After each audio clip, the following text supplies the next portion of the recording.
샬롬, 매일 바른 지혜 세 번째 시간입니다. 기도로 시작하겠습니다. 하나님 아버지, 매일 바른 지혜 이 시간을 허락해 주신 주님께 감사를 드립니다. 이 말씀을 통해 참 지혜를 배우기 원합니다. 참 지혜이신 주님 바라보길 원합니다. 이 시간 지혜이신 주님께서 친히 말씀하시고 친히 가르쳐 주옵소서. 이 모든 말씀 우리 주 예수 그리스도 이름으로 기도드렸습니다. 아멘. 오늘 말씀은 잠언 3장인데요. 오늘은 그 중에서 3장 1절에서 12절 말씀을 나누려고 합니다. 함께 잠언 3장 1절에서 12절 말씀을 읽도록 하겠습니다. 내 아들아, 나의 법을 잊어버리지 말고 내 마음으로 나의 명령을 지키라. 그리하면 그것이 내가 장수하여 많은 해를 누리게 하며 평강을 더하게 하리라. 인자와 진리가 내게서 떠나지 말게 하고 그것을 내 목에 매며 내 마음판에 새기라. 그리하면 내가 하나님과 사람 앞에서 은총과 귀중히 여김을 받으리라. 너는 마음을 다하여 여호와를 신뢰하고 내 명철을 의지하지 말라. 너는 범사의 그를 인정하라. 그리하면 내 길을 지도하시리라. 스스로 지혜롭게 여기지 말지어다. 여호와를 경외하며 악을 떠날지어다. 이것이 내 몸에 양약이 되고 내 골수를 윤택하게 하리라. 내 재물과 내 소산물의 처음 익은 열매로 여호와를 공경하라. 그리하면 내 창고가 가득히 차고 내 포도즙 틀에 새 포도즙이 넘치리라. 내 아들아, 여호와의 징계를 경히 여기지 말라. 그 꾸지람을 싫어하지 말라. 대저 여호와께서 그 사랑하시는 자를 징계하시기를 마치 아비가 그 기뻐하는 아들을 징계함 같이 하시느니라. 오늘 본문은 아들이 순종한다면 하나님과 사람에게서 은혜와 귀중히 여김을 받을 것이라고 말하고 있습니다. 즉, 아버지는 아들에게 여호와를 경외함과 여호와의 명령에 대한 순종을 수반하는 지혜의 삶을 추구하도록 촉구하고 있는 것입니다. 1절에서 아버지는 아들에게 아버지의 법과 명령을 면밀히 존중하라는 호소로 시작합니다. 여기에서의 명령과 법은 오경의 법에 의존한 부모의 가르침이라고 볼 수 있습니다. 오경의 법은 하나님의 말씀을 의미하는 것이죠. 그 하나님의 말씀을 잊어버리지 말라, 기억하라는 것은 순종하라는 것을 말하는 것입니다. 피상적인 순종이 아니라 마음에 깊이 새겨진 명령을 지키는 것입니다. 그리고 2절에서 보상으로 그 순종하는 아들의 장수가 주어집니다. 또한 그냥 장수가 아니라 평강으로 특징 지어질 것이라고 덧붙이고 있습니다. 3절에서는 다시 권고로 되돌아갑니다. 여기서 나오는 다른 두 자질, 인자, 즉 헤세드라고 하는 언약적 사랑과 진실, 즉 진리가 순종하는 삶의 수반됨을 말하고 있는 것입니다.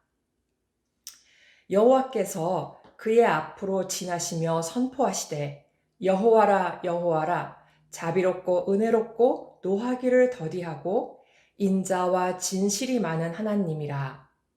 여기 출애굽기 이 말씀에서 볼 수 있듯이 인자와 진리, 즉 헤세드, 언약적 사랑과 진실은 하나님의 성품입니다.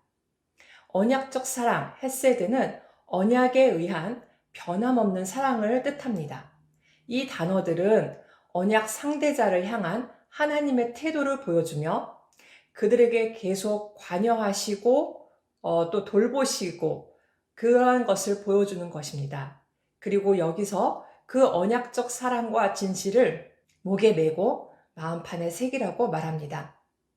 즉 하나님의 그 신실하심을 뻣뻣한 불순종이 아닌 순종으로 붙들고 행동뿐만 아니라 하나님의 명령이 삶에 내면화되도록 권고하고 있습니다.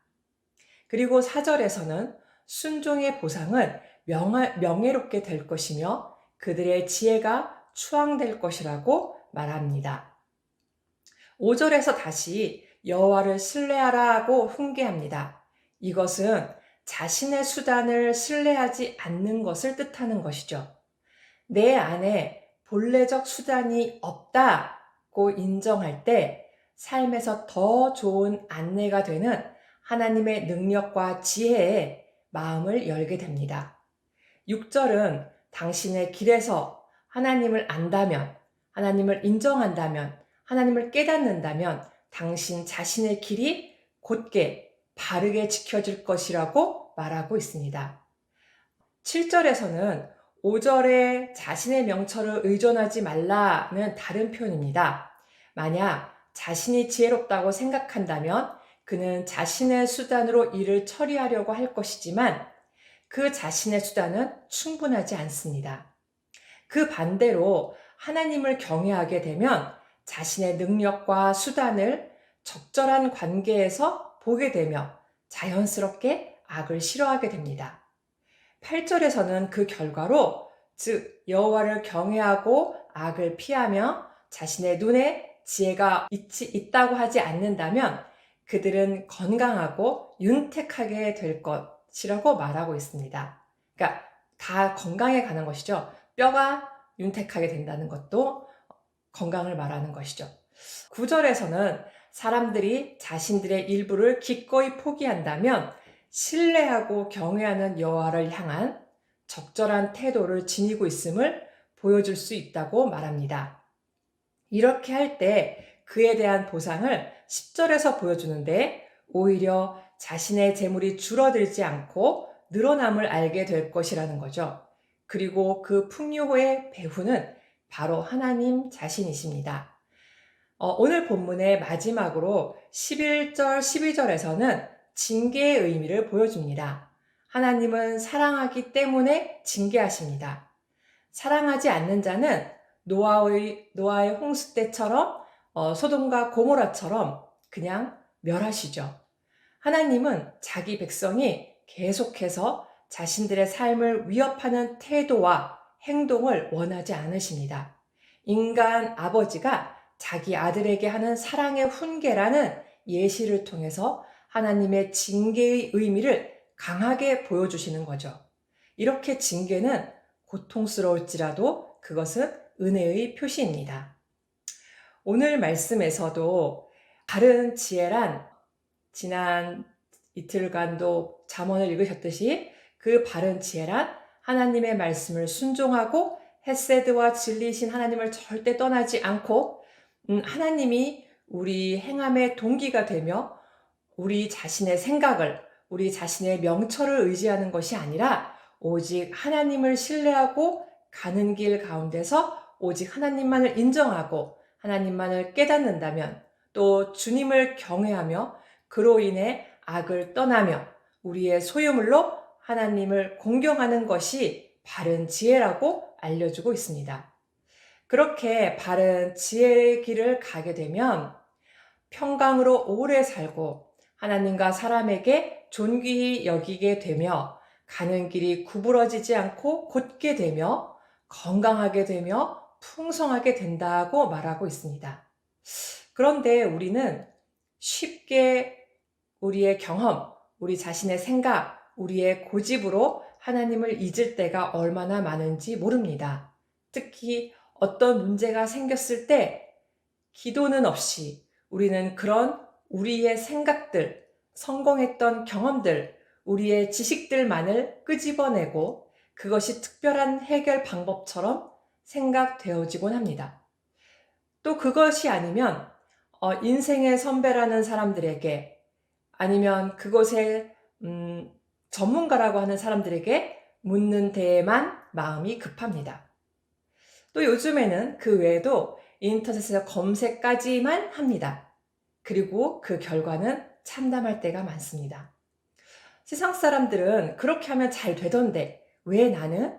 이라고 불평을 할 수도 있습니다. 하지만 우리를 자녀로 택하셔서 변함없이 사랑하시는 그 신실하신 하나님께서는 그 결과의 참담함을 통해 징계로, 꾸지람으로 우리를 이끄시고 계시는 것이죠.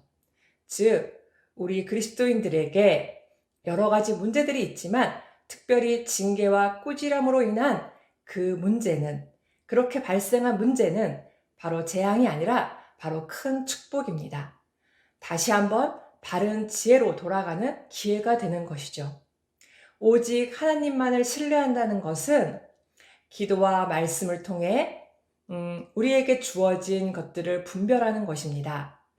오늘도 말씀을 붙들고 하나님 앞에 간절히 기도함으로 하나님 안에서 지혜로운 삶을 살아내는 더원 사랑의 교회 성도님들 되시길 간절히 소원합니다. 기도하겠습니다. 오늘도 많은 선택들 앞에서 주님을 바라보는 지혜로운 주의 자녀가 되길 간절히 원합니다. 주님, 성령 하나님의 충만한 임재 가운데 매 순간 주님과 동행하게 하시고 주님의 인자와 진리를 경험하는 하루가 되게 하여 주시옵소서.